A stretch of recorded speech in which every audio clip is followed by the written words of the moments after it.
Chapter 3. After naming the goblins, they evolved into hobgoblins, and the dire wolves into tempest wolves. Initially, I wanted to fix the problems one by one, but for the time being, I called another conference outside the premises. Everyone here. All right, I've got rules for you. 3 rules, to be exact. Do your best to follow these rules. Yes, they gladly answered the question.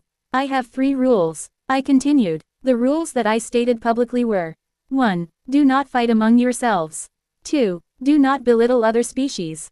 3. Do not attack humans unless absolutely necessary. I needed to emphasize this point to prevent any casualties.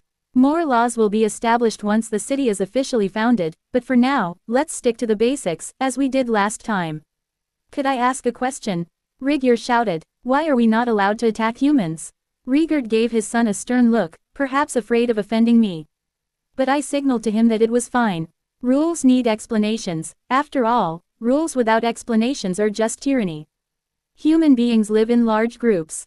If you provoke them, they can retaliate in force, and if they do, I doubt we will be able to defend ourselves. That's why I prohibit interfering with them. Befriending them will be more beneficial than making them enemies. But humans are like monsters. There are good ones we can befriend, and at the same time, there are evil ones we need to fight.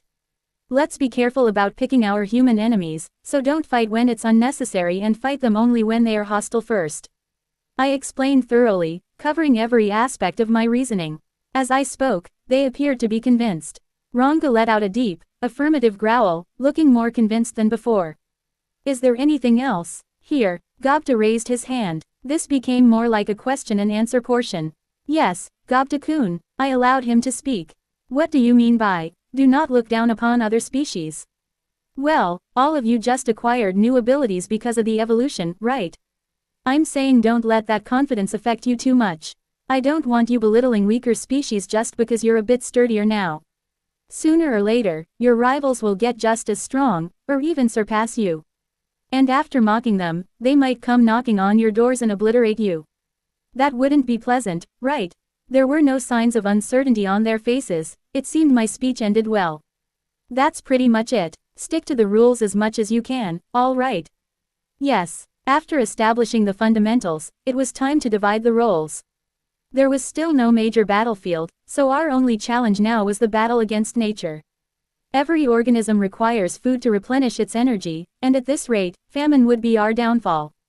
Rimuru, I hereby appoint you as Goblin Lord. It will be your job to govern this village. He seemed happy, but in reality, I just placed a heavy burden on his shoulders. Why yes, great Rimuru. I promise you that I, Rimuru, will devote myself body and soul to fulfill this position. He was in tears of joy again. Very well, it's in your hands now, I said to him, tapping his shoulder. With Rimuru now in charge of the village, it should be a piece of cake, since we have at least 100 goblin direwolf pairs, but with our population growing to 250, we need to go deeper into the forest to find enough food. Our population swelled to 350 when many goblin settlements migrated to our village.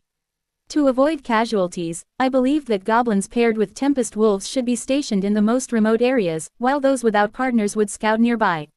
I divided our population into 3 groups. Since Rimuru and Gobta were among the most talented warriors, I assigned them to the farthest posts they were familiar with, along with the top goblin fighters. Their role was to guard the second team, which was responsible for gathering the forest's bounty, our primary source of food.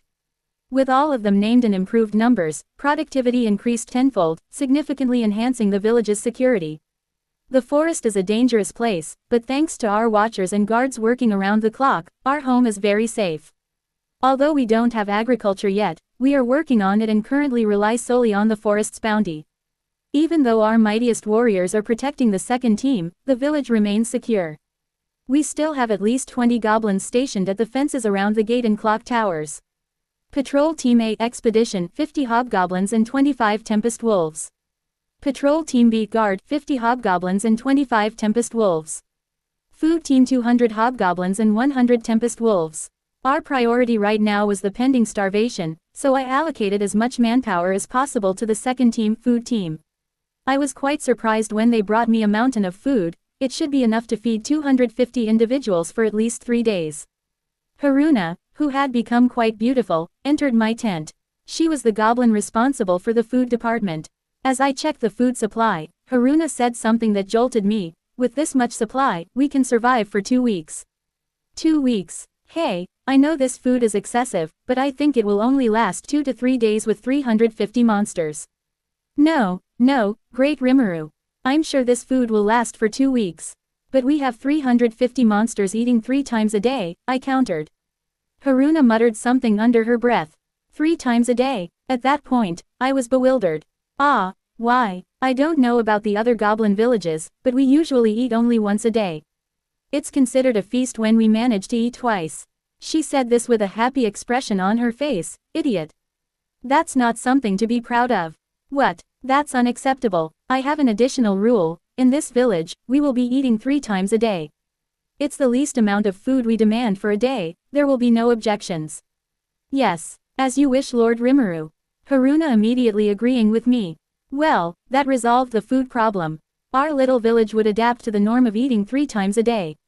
Thankfully, the Great Jura Forest had been Veldora's domain for centuries, remaining untouched and bountiful, ready to be harvested.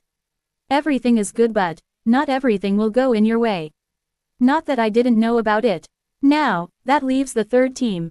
Building team, clothing team, 20 hobgoblins and 20 tempest wolves. Many of the goblins had become smarter due to my naming them, yet they still lack the knowledge to construct sturdy structures and building good quality of clothing. I didn't mind where I would stay since I didn't require sleep, but the building team insisted on constructing a nest for me. But was that even a building? I gazed at the structure they attempted to create. Could I even call that a building? Well, let's focus on the word, attempted. I thought they might get stressed if I simply ordered them to get good at engineering, and they failed, even while trying their best. I planned to take a few breaks since I had reduced my travel time, but I guess there was no choice. I decided to head to the Dwarf Kingdom, Dworgen. Before departing for Dworgen, I informed Rigard in advance. Predictably, he cried. He was the type of aide who acted like a needy girlfriend.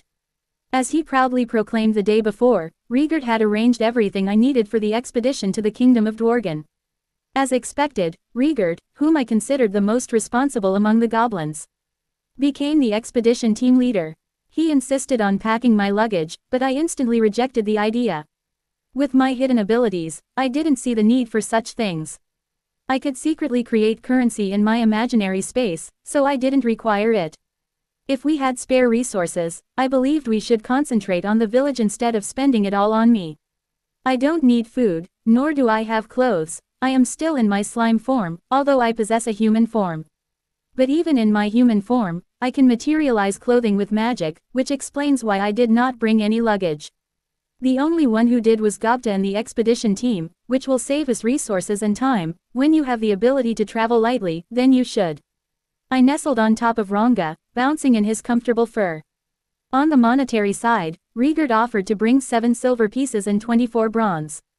I accepted half, 3 silver pieces. This should be enough to feed the expedition team. For a goblin on foot, it would take around 2 months to walk to the Kingdom of Dworgen. The path we took was a treacherous route through the mountains. We could have used the safest and shortest route, but that option was not desirable considering our financial status. However, since we had the Tempest Wolves, our journey went safe and sound, even taking the most dangerous path. It was thanks to Ranga and his pack. The journey was smooth, and we made sure to take a few stops. During those breaks, we had a few talks regarding the first named goblin, the former, Rigyur. According to the current Rigyur, Gelmud was scouting Mahjons to add to their demon army. My brother evolved himself as a named monster, but the changes that occurred were nothing compared to what you have provided for us. Clearly, this evolution that Great Rimuru has given us is on a different level. I never once thought I would feel such honor. He said to me excitedly. I nodded. Now, for Ranga, I should make sure he does not hold a grudge on me this time, too. I doubt he will, but I need to make sure. Ranga, I called to him. I am kind of the guy who killed your father. I was wondering if you harbor any lingering grudge towards me. I asked him. I do have thoughts about it, master. But to a monster, the defeated will be killed, and the victor will live. No matter how I comprehend it, master has the ability to kill the entire pack all by himself. By forgiving the rest of us and giving us the name, Ranga, I am filled with thankfulness, not resentment. We would have been lost to the winds of time. Our loyalty and devotion belong to our one true master alone. Ranga said affectionately. Signaling me to pet his fur, I did so, thanking him. Well, I am thankful as well, I said to Ranga. After that, we continued our journey. After 2 weeks, we arrived at the entrance of Dwargan. I let Ranga and the Tempest Wolves sleep. Ranga, you can rest in my shadow now, I said to him. Yes, please call us anytime, he said, wagging his tail happily. Then he went to my shadow. Now, then, how would King Gazel treat me in this timeline? The armed nation of Dwargan possesses astonishing military might. It is a kingdom undefeated for a full millennium. Its military corps excel in defenses, power, and magical technologies. The wall of infantry force is massive, and any red-handed criminal will be turned to dust. It is said that their technological prowess exceeds any human country, and it is one of the 3 states that can antagonize the Western Council alone. And lastly, Dwargan's renowned hero King Gazel Dwargo, third in his line, a great, cunning leader who has led Dwargan to countless victories in the past years. To be continued.